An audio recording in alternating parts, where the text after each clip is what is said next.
نحمده ونصلي على رسوله الكريم اما بعد اعوذ باللہ من الشیطان الرجیم بسم اللہ الرحمن الرحیم 1 منٹ کا مدرسہ سبق نمبر 94 ہے۔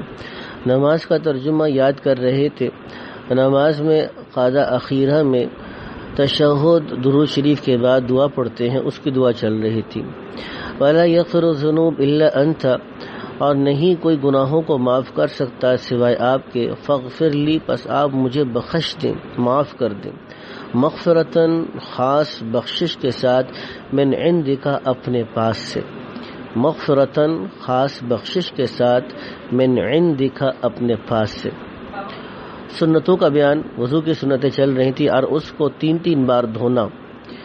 چہرہ دھوتے وقت داڑھی کا خلال کرنا، تو داڑھی کے خلال کی وضاحت میں نے کر دی تھی، دوبارہ سے سن لیجئے گا کہ مرد حضرات جب اپنے چہرے کو دھوئیں گے تو چہرے کے وہ بال جو انسان کے چہرے کے ساتھ متصل ہیں، گالوں کے اوپر ہیں، کانوں کے ساتھ جو متصل حصہ ہے اس کے اوپر ہیں، داڑھ ہے ان کے اوپر جو بال ہیں، ٹھوڑی ہے اس کے اوپر بال ہیں، لبوں کے نیچے جو بال ہیں، لبوں کے ساتھ جو بال ہیں، تو یہ جو سارے بال چہرے کے اوپر ہیں، ان بالوں کو دھونا واجب ہے۔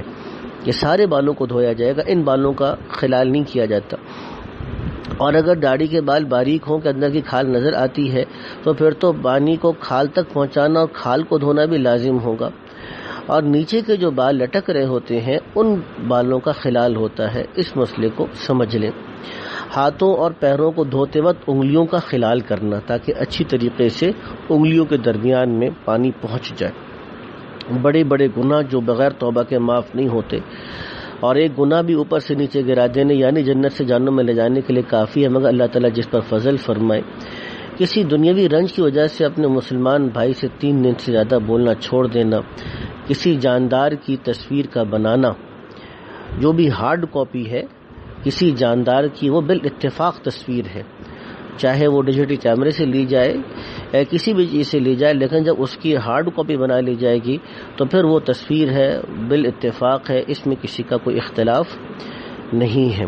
البتہ جو ڈیجیٹل تصویر ہے اس میں اختلاف ہے، اور احتیاط یہی ہے کہ جب تک کہ شدید ضرورت نہ ہو تو ڈیجیٹل تصویر کو بھی استعمال نہ کیا جائے۔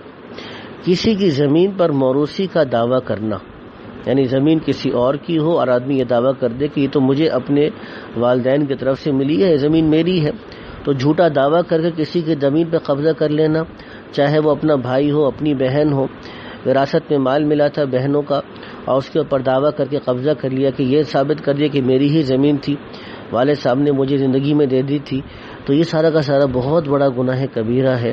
اللہ تعالی حفاظت فرمائے۔ گناہوں کے نقصانات جو پیش آتے ہیں، دل میں تاریکی و ظلمت پیدا ہوتی ہے، جس کی نحوست سے آدمی بدعت اور گمراہی اور جہالت مبتلا ہو کر ہلاک ہوتا ہے، خاتمہ بالخیر نہیں ہوتا۔ دل اور جسم میں کمزوری پیدا ہوتی ہے۔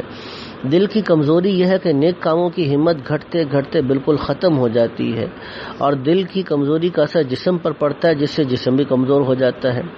یہی وجہ ہے کہ بظاہر طاقتور تندرست کفار صحابہ اکرام رضی اللہ تعالی عنہم اجمعین کے مقابلہ میں نہ ٹھہر سکتے تھے۔ آدمی نیکیوں کی توفیق سے محروم ہو جاتا ہے، حتیٰ کہ گناہوں کے نحوست سے رفتہ رفتہ تمام نیک کام چھوٹ جاتے ہیں۔ پس گناہوں سے جلد انسان کو توبہ کر لینی چاہیے۔ نیکیوں کے جو فائدے ملتے ہیں، بارش ہوتی ہے، مال بڑھتا ہے، اولاد ہوتی ہے، باغات پھلتے ہیں، نہروں کا پانی زیادہ ہوتا ہے، اللہ تعالیٰ اپنے نیک بندوں سے تمام شر اور آفتوں کو دور کرتے ہیں، مالی نقصان کی تلافی ہو جاتی ہے، نقصان ہوتا نہیں ہے یا ہوتا ہے تو اللہ تعالیٰ اس کا بدل عطا فرماتے ہیں، اس کے بدلے میں اللہ تعالیٰ کوئی اچھی چیز عطا فرما دیتے ہیں۔ اللہ تعالیٰ ہم کو بھی دین کی پوری کی برکات نصیب فرمائے۔ وآخر دعوانا الحمد للہ رب العالمین۔